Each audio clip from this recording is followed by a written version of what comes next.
How's the royal family? I pray that everyone is doing well. Well, my royal family, we're going to focus on this beautiful royal family. And some people know about this and some people don't. And I certainly did not. So we have Mr. and Mrs. Bruce. And the journey that I'm going to take the royal family on, we're going to deal with racism, like always, karma, that I can show y'all. Also, how when the enemy makes a gesture, they make it all about them. And their utter hatred for us. And I'm going to also get into some spiritual aspects of what I'm presenting today. So I'm going to take y'all on a journey. And we got a series of videos to watch. And one of my subscribers had asked me when I did the video about the oil spill, was this near the Manhattan Beach, or maybe they said, I'm not exact sure, or Bruce Beach. And I didn't know what was going on, so I started doing my research. And as I was doing my research, everything came very clear, very quickly. And they're still putting stories out as I speak. And I said, wow, this is their karma. And you'll see exactly where I'm coming from, my royal family. Because I had said, when I did the video about the oil spill, this kind of stuff bothers me. And, you know, me being pro-black, the enemy assumes that when we put up videos, all we do is talk about their ill treatment of us. No, we also talk about the ill treatment of the universe, the ill treatment of the water, the air, all of it. Remember the prayer. I pray for the many oceans, lakes, rivers, and streams, every blade of grass, every grain of sand, every flower, and every tree. And as I pray these prayers are heartfelt, and I pray these prayers are heard. Yahweh gave me that. I know I speak well, but when I pray, I don't feel like I'm real smooth with it. So Yahweh just put that on me. That's why you hear me pray that, because when I pray it with every fiber in me. You know, I put up a video, I was saying about how the enemy got all that junk up in space. I know you listening. Oh, I'm real intense right now because I'm feeling some kind of way. You done dirtied up the entire globe, pillaged the earth of its natural resources because of sheer greed. And then you think that you could make a gesture thinking that Yahweh will not be on your ass. He on your ass as I speak. Every millisecond. Like I said, because one of my subscribers on my backup channel had to remind me. I said a few years ago that Yahweh would keep Esau restless. Yeah, I'm real intense. Oh yeah, true roll is showing up. Oh yeah, y'all getting that rawness out of me. I don't have no filter whatsoever. on this particular video.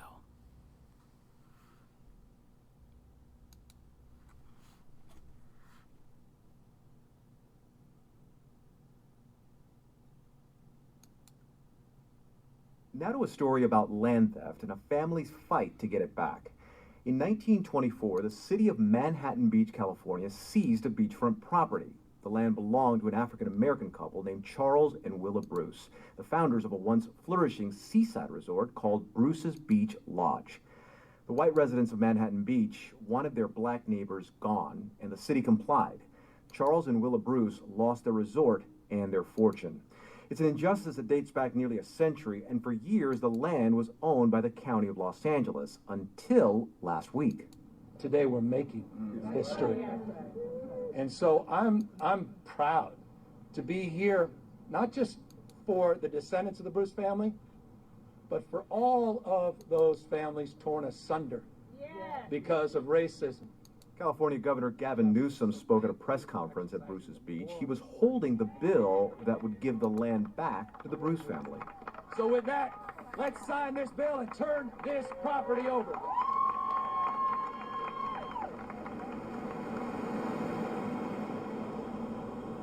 Today, Bruce's Beach consists of a lifeguard training center and a park with panoramic views of the Pacific.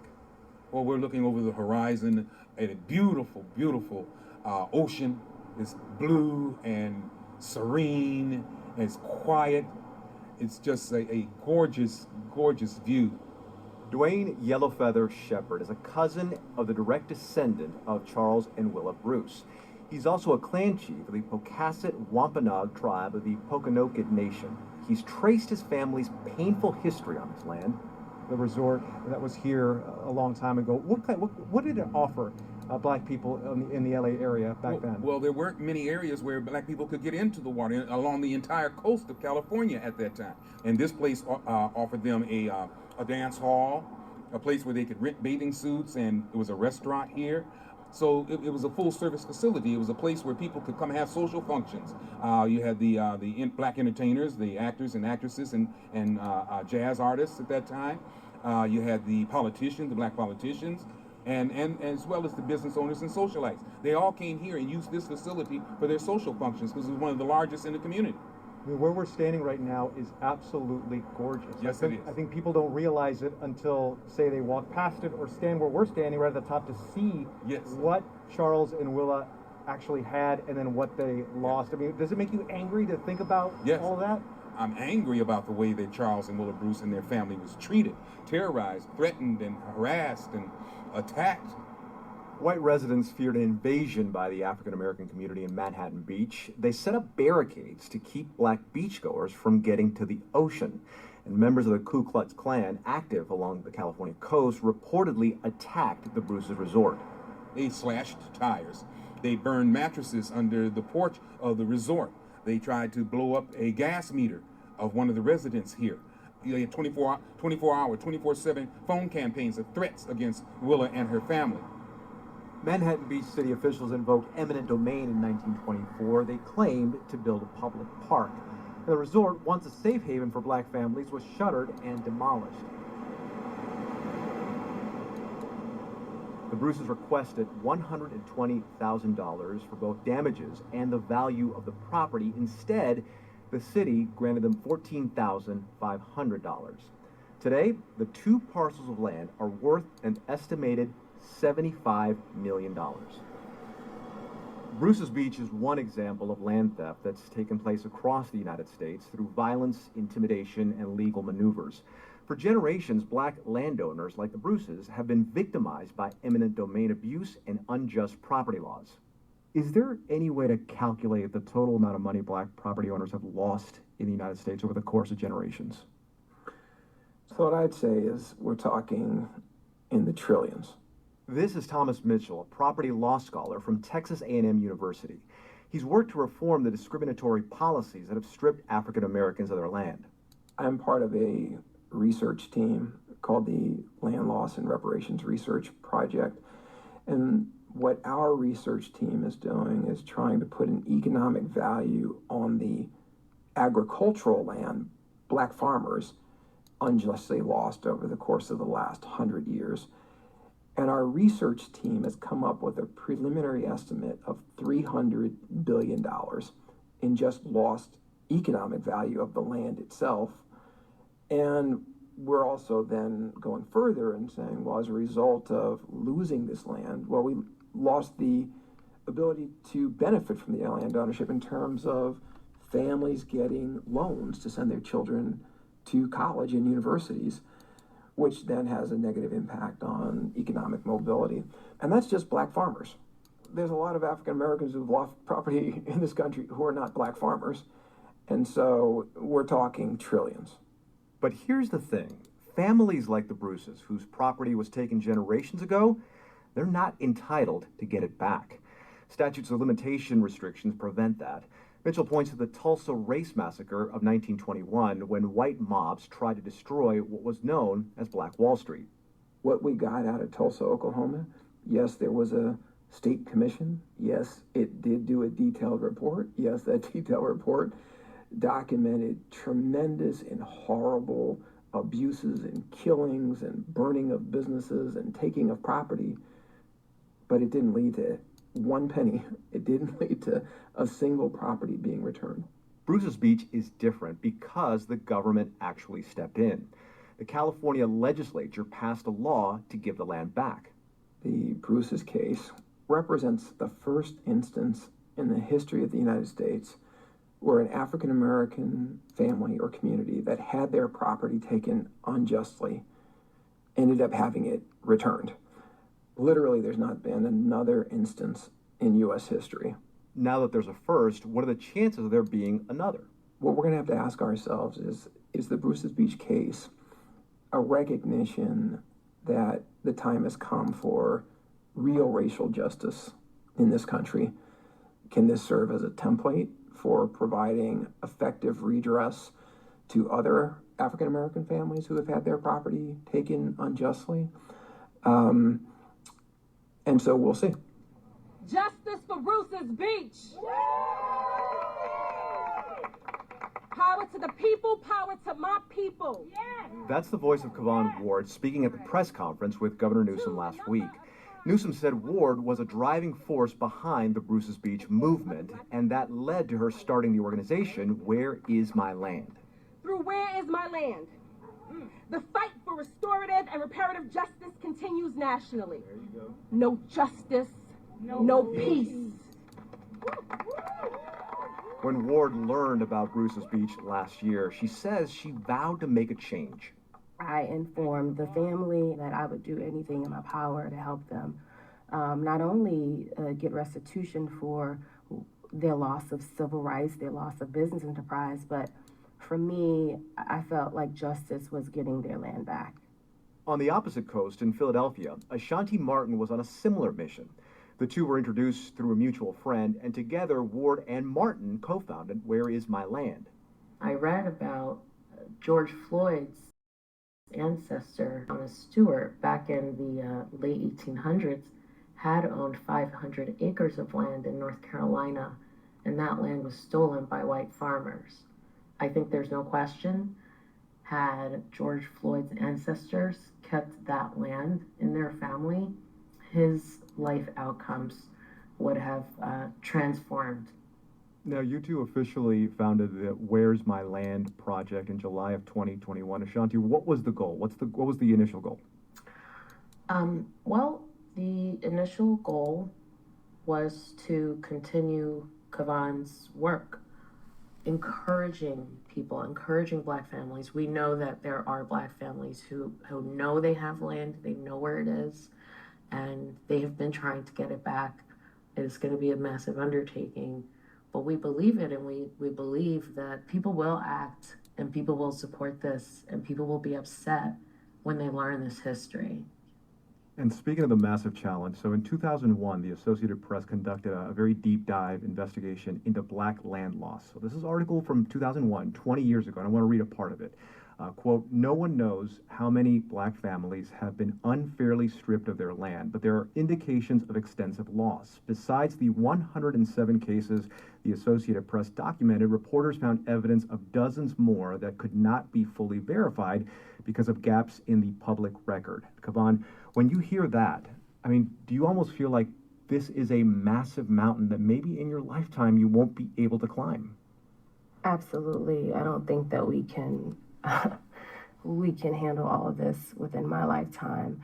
But I think it's important to raise the next generation of the youth to be able to handle it within their lifetimes and their children's lifetimes. I think this is something that, it took a long time for, the land to be stolen. It didn't happen overnight. And so getting it back is going to take even longer because there's so many obstacles and roadblocks in the way. And so the only thing we can do is make sure that we're dealing with this one family at a time. This can be catalytic. What we're doing here today can be done and replicated anywhere else. The Bruce family says they won't move to Manhattan Beach or build on the land that's now being returned to them. Instead, they'll rent the lifeguard training center back to the County of Los Angeles. Dwayne Yellowfeather Shepherd, who we heard from earlier, says first step. Now he says his family will continue their fight for restitution for the loss of revenue over the past 97 years.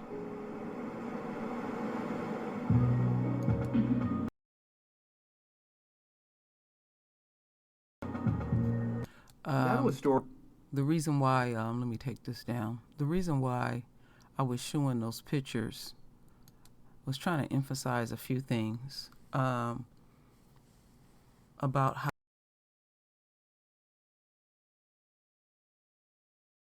how the what's that, that big placard they have up there. I'm not saying the correct word right now. Those things are signs of symbolism. The family still is fighting, and all they know to do is just turn the property over and, have the city do whatever. See, they're deemed safe Negroes. So let's get a little further into how they make it about them and how our folks react like, this is a big accomplishment. It's bullshit.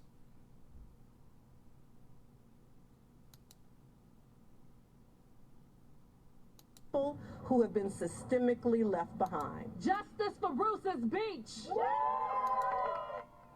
A racial injustice finally made right today in Manhattan Beach as Governor Gavin Newsom signed a bill to return Bruce's Beach, the family who had the oceanfront property stripped from them more than a century ago. NBC4's Gordon Chukamatsu is live right now in Manhattan Beach on a day that had significance to more than just one family. Gordon? Well, Charles Bruce's great-great-grandniece told me today that people would laugh at her older relatives when they would tell them that the family used to own this strip of real estate here in Manhattan Beach. One can assume those people are not laughing now. Somebody is trying to do the right thing. Finally. Patty Bruce echoed the sentiments of her family as they gathered here along the very stretch of beach property her ancestors, Willa and Charles Bruce, bought more than 100 years ago. Worth more than $70 million today, the land was essentially stolen from the Bruces after local residents and politicians decided they didn't want black people here. And I want to thank everyone who is here today. Wow. Anthony Bruce, great-great-grandson of Willa and Charles, said a prayer. His relatives wore broad smiles nearby. The new law gives LA County the legal authority to return this property to these descendants. Sign this bill. With a stroke of a pen and a handshake, SB 796 officially became law this morning. The stage now set for a new kind of justice, says Governor Newsom, for people of color nationwide. Not just for the descendants of the Bruce family, but for all of those families torn asunder because of racism.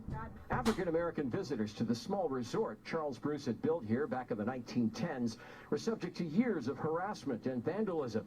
Then the city seized the land and knocked the buildings down through eminent domain, never returning it to the Bruces. A city park bearing his name sits here now. Justice for Bruce's Beach! But community activists like Kevon Ward lobbied hard for much more. Reparations for generations of potentially lost income, for one. But first, a transferal of the property has to happen. We're told that could take as long as a year or more. But the Bruces have come this far and aren't about to stop now. The Bruces have found mercy in the unfailing love of Jesus Christ. Charles Bruce, believe it or not, paid just $1,200 for this parcel. More than 100 years ago, Patty Bruce told us so far the family has not decided exactly what they're going to do with the land. Live in Manhattan Beach, Gordon. Now, ain't that ridiculous? Now, with all of that going down, they talking about there's still some behind the scenes shit before they actually might possibly get the land. See, when you're dealing with the enemy, it's all about details, details, details. Because, you know, when they be talking, they be lying the whole damn time. Now, I want to play this video, and then I'm going to talk a little bit more about some more things.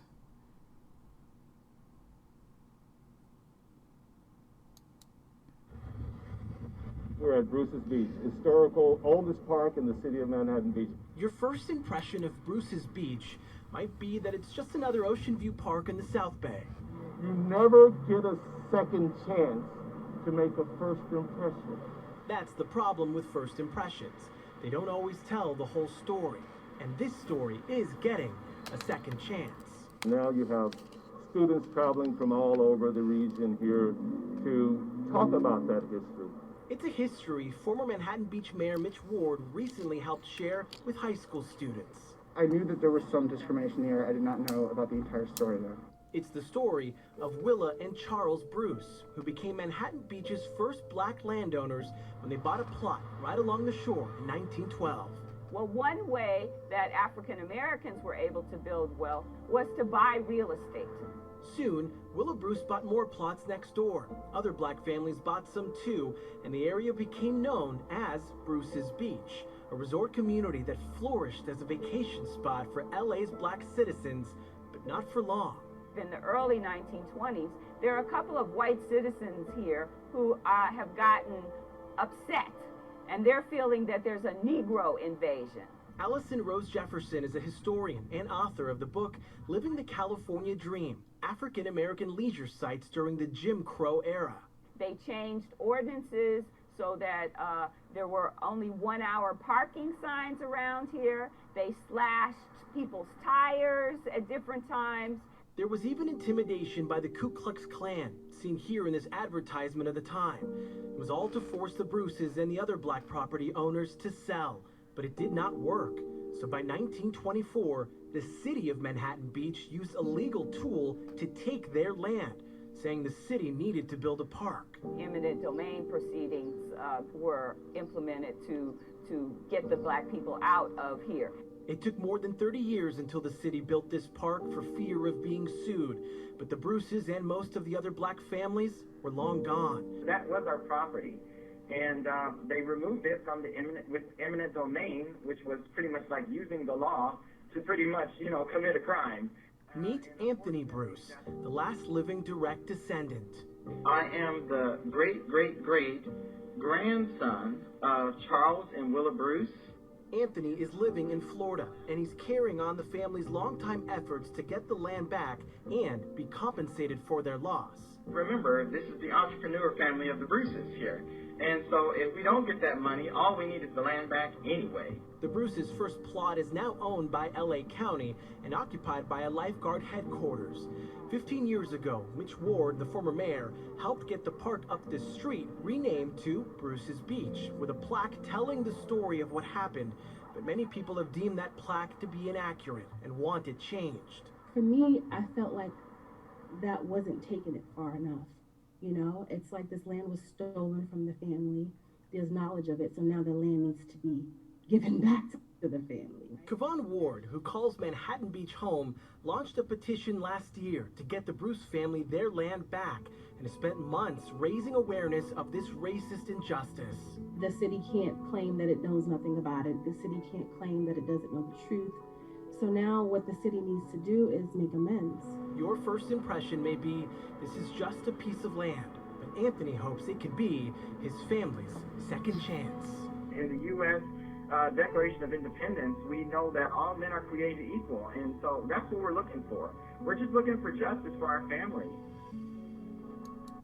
Boy, this kind of shit makes my stomach literally turn. They always like dealing with unquote safe Negroes. You know, the shit just pisses me off. See, they put this stuff out, but then you gotta like get into the details of how funky, they got down.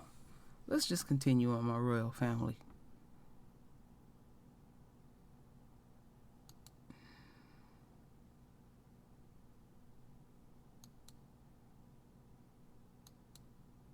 Today, a handshake nearly a century in the making. We'll be sending the deed over to you soon.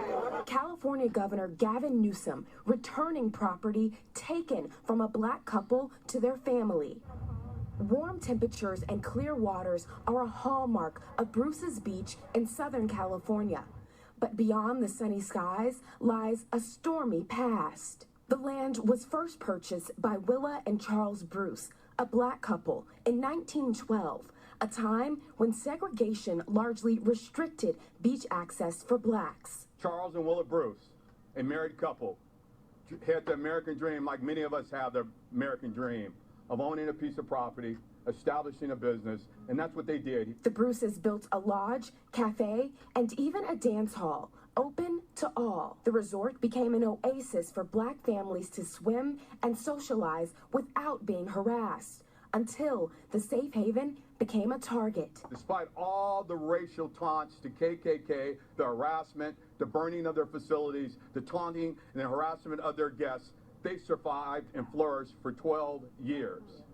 And it was at that point that the city of Manhattan Beach took it upon themselves to say enough is enough. In 1924, Manhattan Beach officials seized the Bruces' land, citing eminent domain and plans to build a park. The Bruces tried to fight the city to no avail. They received just over $14,500 for their beachfront property. The land remained vacant for 3 decades. Now, almost 100 years later, a reckoning. This property was stolen from the Bruces. We're returning what was stolen, what was rightfully theirs. The state returning the prime real estate to the couple's descendants. Descendants who the family says are now scattered throughout the country, some living at or below the poverty line, despite once owning land now valued in the millions. Most of the wealth equity in this country and for most families is through land or property ownership. People who were not white have not had this mechanism to grow wealth. Tonight, a new chapter for the family can begin as the sun sets on Bruce's Beach. All right, NBC News Now correspondent Priscilla Thompson joins us now on set. So Priscilla, the family has missed out on about 100 years of income that property could have generated. Any idea how much money they've lost? We don't know for sure how much money they've lost, but we do know that today this property is worth somewhere around $75 million. And so certainly a lot of money when you think of prime beachfront real estate over the past 100 years. And what's more is people are talking about the generational wealth that money could have produced, sending someone to medical school or law school if they wanted to go, allowing other entrepreneurs in that family to flourish that may not have been able to do so because that money was not there. Putting a hotel, rental properties that could have generated income for all those years. I have another question. Does the family feel like giving back the land was enough, or do they think that more is owed? Right. Well, of course, they're excited to reclaim this property, but there is still the question of all that wealth, generational wealth that has been lost. And not only that, what the family has been asking for is an apology from the city. And that is something the city has refused to do. They are putting up a plaque at the site to acknowledge what has happened. They are condemning what has happened, but they will not apologize. And today we heard the governor apologize and say that he was doing that, even though the city has refused to give the family that. Wow. Okay, Priscilla Thompson, an incredible story tonight. Priscilla, thank you for that. See, that tells you. That's Thanks the for reason watching why. our YouTube channel. Follow today's top story. That's the reason why, because some folks be getting ticked with me when I overlap videos, because I be checking stuff. I'm an information gatherer, and you get some information from one news segment, from another news segment, and then you start putting the puzzles together. Like I said, I always go the extra mile for the royal family. All right? So that right there let me know there's some deep resentment that they got their land back. But the damage is done to that black family. I live in Northern California, and California is expensive. So the descendants of, and it's way more than them. See, this is how serious this is. And I'm not talking down to anyone in the royal family. The serious nature of this is when you buy land, most of the time you're going to care for that land. And you're going to nurture and cultivate that land. And as you're building on your land, you want to make sure that your descendants appreciate that land and that land go to them. So you become stable. Okay, when you're stable, the natural thing to do is for your children to further their education. Now, the Bruces and other black folks had businesses. Black politicians, entertainers, just black folks in general were coming there. Could you imagine on that prime piece of property what our royal family would have had? I ain't never heard about a black beach, anything in California. And I've been, as long as I've been in California, I know about a black town and stuff. I know about all that, and I'll do a story on that if y'all like to hear it and stuff. So that's how the enemy look at this war. These black folks are getting too stable. So we gotta shake everything up and just strip them of everything. So then you're not getting your education. We're just always in a state of survival. And they want these apologies and all these different gestures and all this kind of stuff. This shit ain't even completed. And 9 times out of 10, they ain't getting no money. That wasn't nothing but a damn dog and pony show. So anyway, I got a bonus video that I want the royal family to watch that I actually took joy in.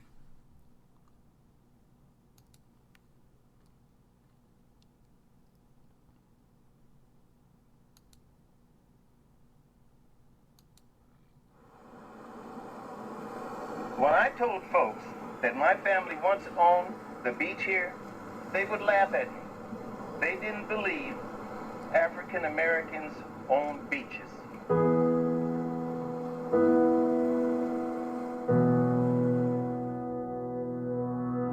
So we're in Manhattan Beach, California, at Bruce's Beach Park. But who's Bruce and what's the history behind that name? In 1912, Charles and Willa Bruce bought a beautiful piece of land between 26th and 27th Street in Manhattan Beach, California. On that land, they built a resort overlooking the magnificent Pacific Ocean. While Charles Bruce worked as a dining car chef on the train running between LA and Salt Lake City, Willa ran the popular resort. The area attracted black beachgoers and other blacks who moved in and built their own cottages by the sea, and it was affectionately referred to as Bruce's Beach. Bruce's Beach was one of the few beaches in Southern California where African American families could legally attend. As Bruce's Beach became more popular, racial hostility towards the African American community grew. What followed black beachgoers, however, was a flood of harassment by white residents in Manhattan Beach. When the harassment by local residents failed, the city stepped in with a solution to drive blacks out of the area. In 1924, more than 24 properties, including the resort, were seized through eminent domain because the city said there was a need for a public park in the area. The Bruces and other black families sued, alleging what led to the seizing of their properties was racial prejudice. The Bruces sought $120,000 in compensation. The litigation took years and resulted in a payout of only $14,500. After their land was taken from them, the Bruces went inland and spent the remainder of their lives as chefs for other businesses.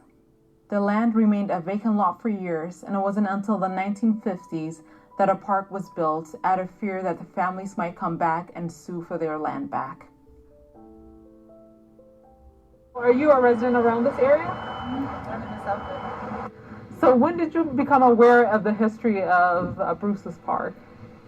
Actually, I had heard about it a while ago, but I forgot about it, and my daughter, Amaya, wanted us to come just to be out by the beach like a week ago. Mm-hmm.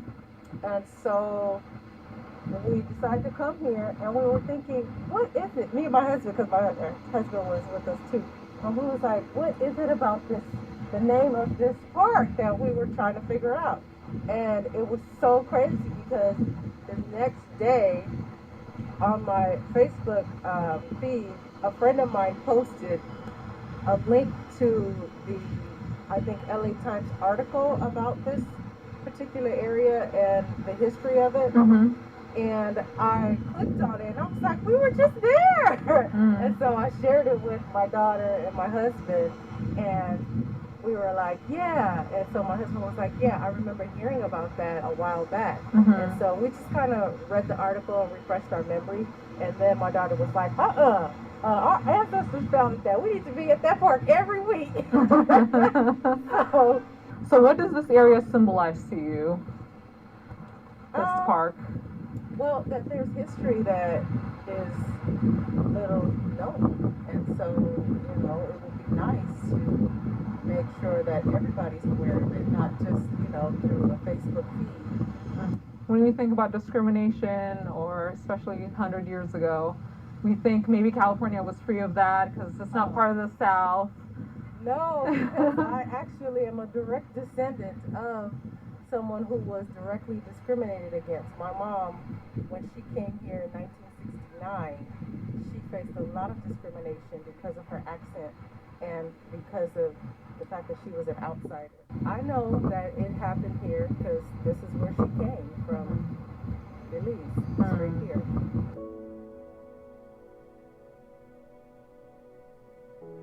What this park symbolizes to me is how the system was used to demolish, to rob black people of their wealth. Whatever little amount of wealth they managed to build over the years, system and laws being used against them to rob them of that wealth. It only makes me wonder how many more Bruce's beaches are out there. They might not necessarily be by the beach in a rich area, might not be resorts, might not be hotels or a business, but it's the fact that the government used a law to hold back a group of people. The argument I hear right now about systemic racism and how it doesn't exist now because there are no specific racist laws in the book. In a lot of cases, it's not that there were specific laws for black people and specific laws for white people.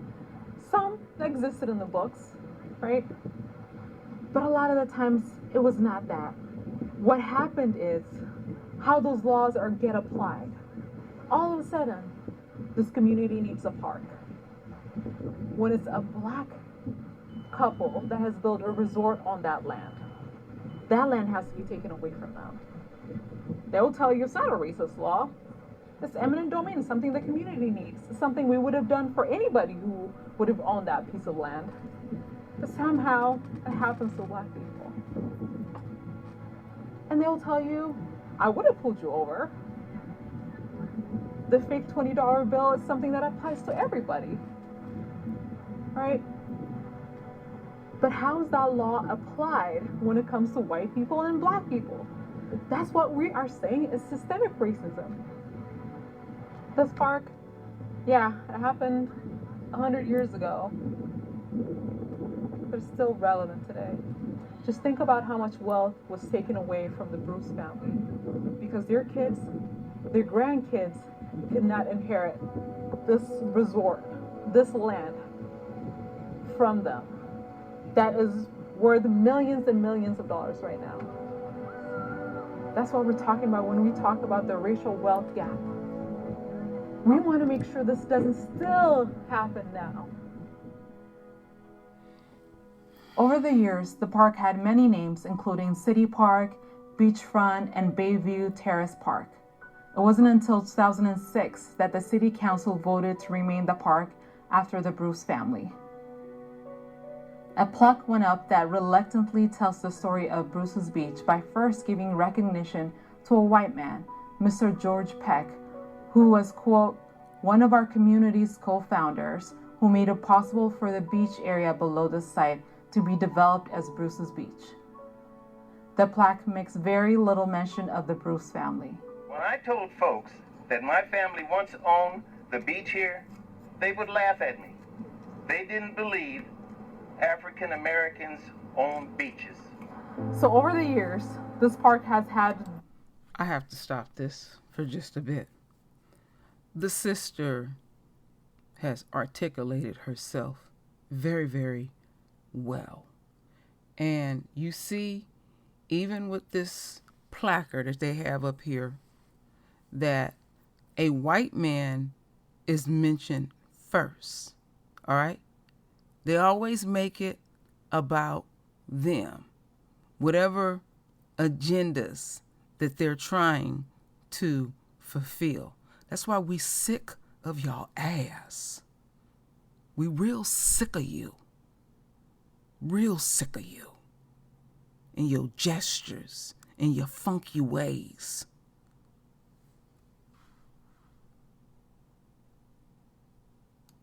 Various different names. And the last paragraph here, it tells you why it was named Bruce's Park at the end. And I'm just going to read what it says.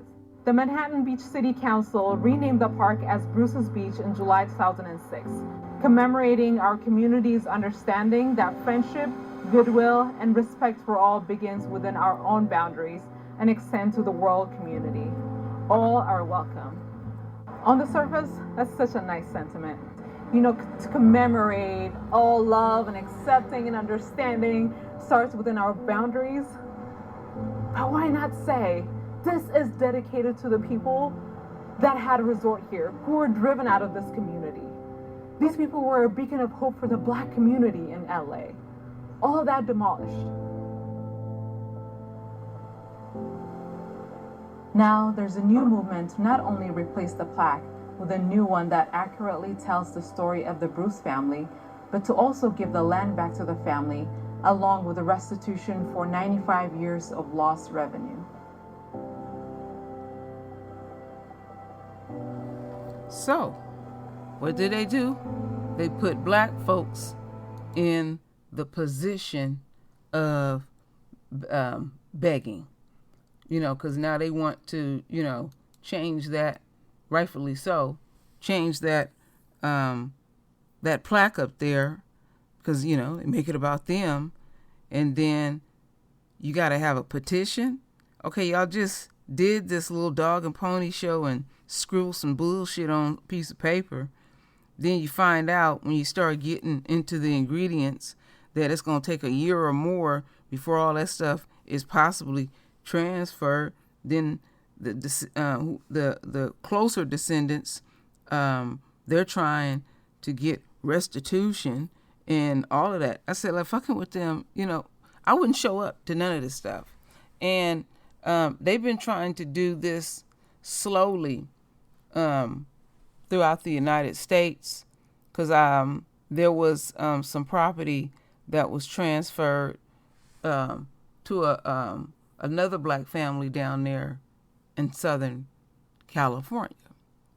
So now we're back here with the oil spill and how the enemy treats nature, how they have destroyed everything they touch. They don't leave no stone unturned whatsoever. Let me do something right here because I can't get the results that I want. Give me just a second.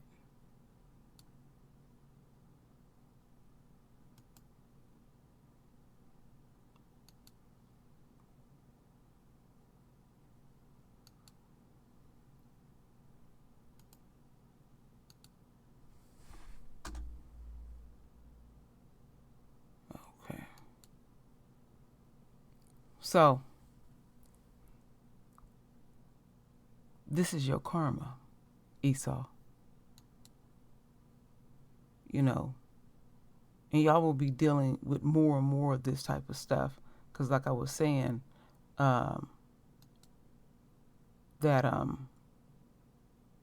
because of their sheer greed, this kind of mess happens.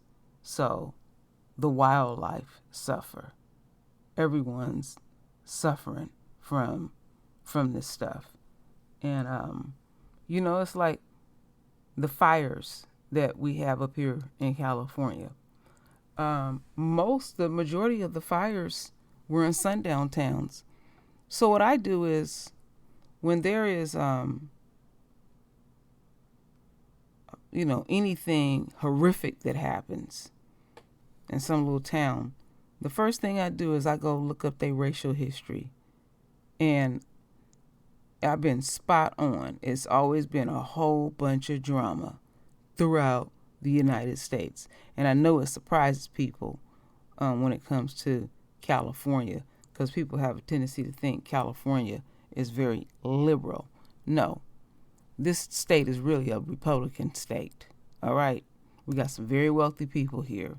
You know, we got Hollywood up here, and they trying to protect their coins and all of that kind of stuff.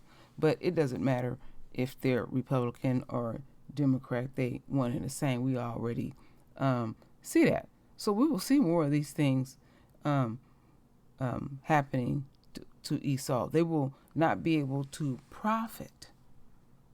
Henceforth, no longer, they will not be able to profit off of anything from nature.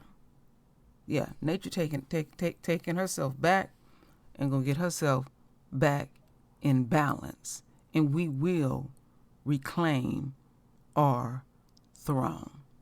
So, my royal family, render your voice with your beautiful divine words. And as always, my royal family, I thank you for your love. I thank you for your support. And with that said, Ashe.